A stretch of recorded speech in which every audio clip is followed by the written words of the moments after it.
Assalamu alaikum. Bonjour à tous. Aujourd'hui, je donne la deuxième partie de cette solution des exercices d'une liste du mois de juin courant. Alors, j'aurai à donner la solution de l'exercice numéro 2. Alors, voici l'énoncé de cet exercice.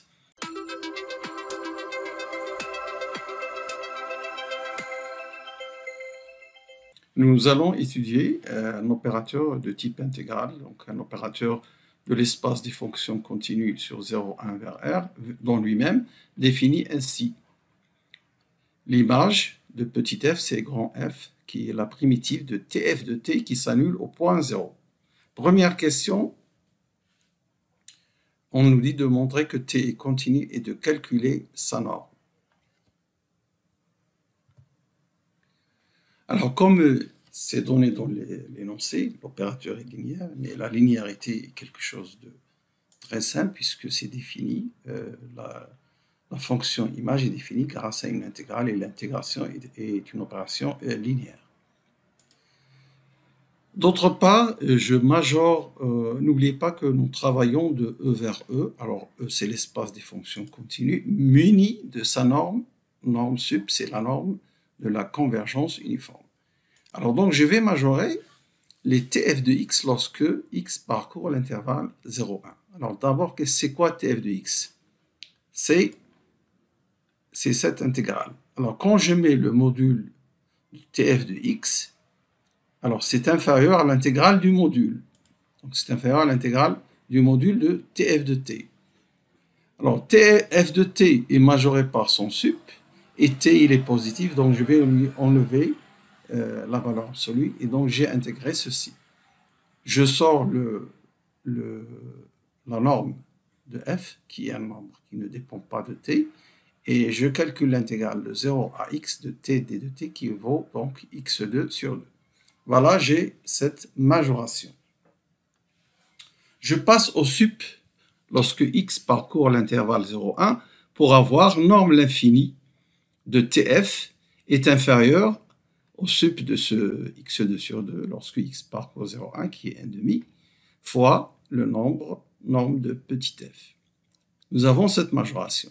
Plus la linéarité de t, cela montre que t est un opérateur continu, borné aussi, et la norme de t est inférieure à cette constante 1,5 que l'on a ici dans le second membre multiplié par la norme de f.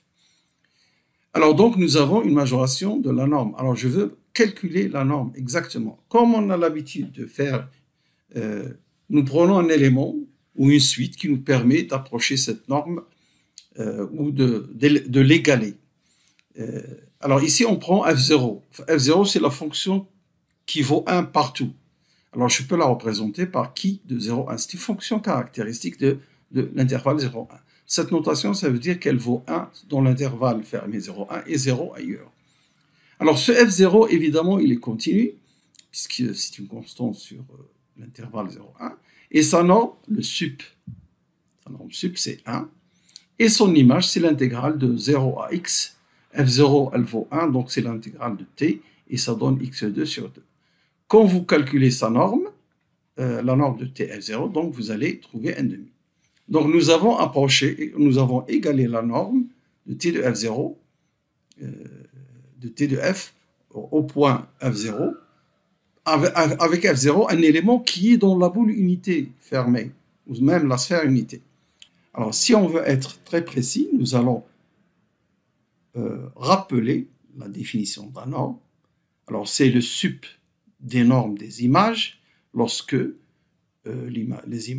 lorsque f parcourt la sphère unité. Parmi ces éléments de la sphère unité, il y a ce f0. Et t de f0, nous avons dit que sa norme est égale à 1,5. Voilà, donc nous avons ici t de f, norme de t est supérieure à 1,5.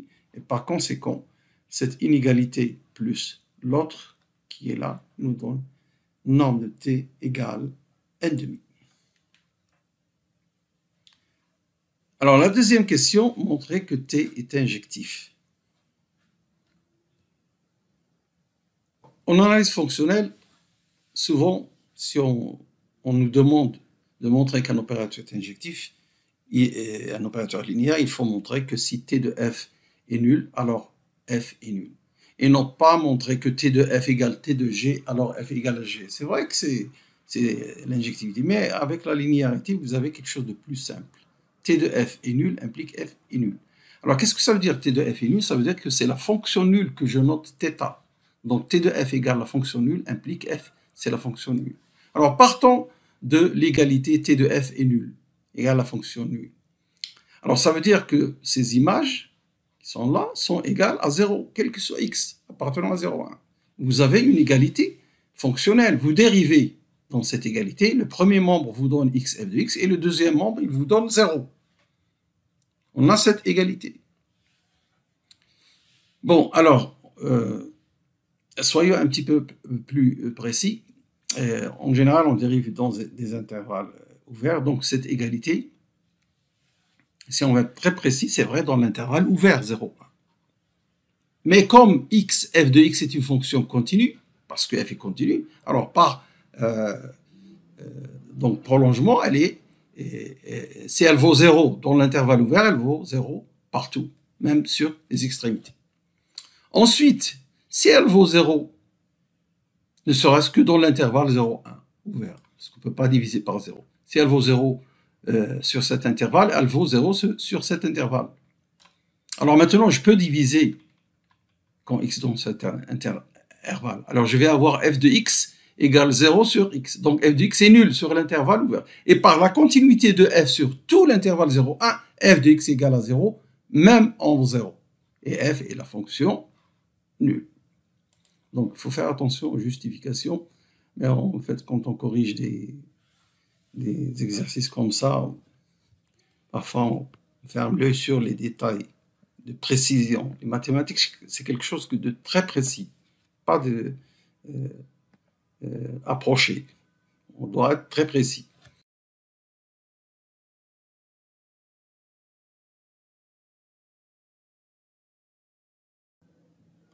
Alors, considérons maintenant la troisième question. Pour un petit g appartenant à un grand G, qui est l'espace des fonctions de classe C1 sur 0,1, à valeur dans R, on doit trouver les conditions sur ce petit g pour qu'il appartienne à R de t, l'espace image de l'opérateur t. Regardons la solution. Si je prends un petit g dans l'image de grand T, remarquons d'abord que petit g est une primitive. Si g est dans l'image, il va s'écrire ainsi, c'est une primitive d'une fonction continue, tf de t. Et par conséquent, petit g est une fonction de classe C1. Et donc, c'est un élément de grand G. En plus, il s'annule au point 0. Comme vous voyez, g de 0 égale 0. On a cette propriété-là. Alors, g appartient à R de t, ça veut dire qu'il est l'image d'un élément petit f.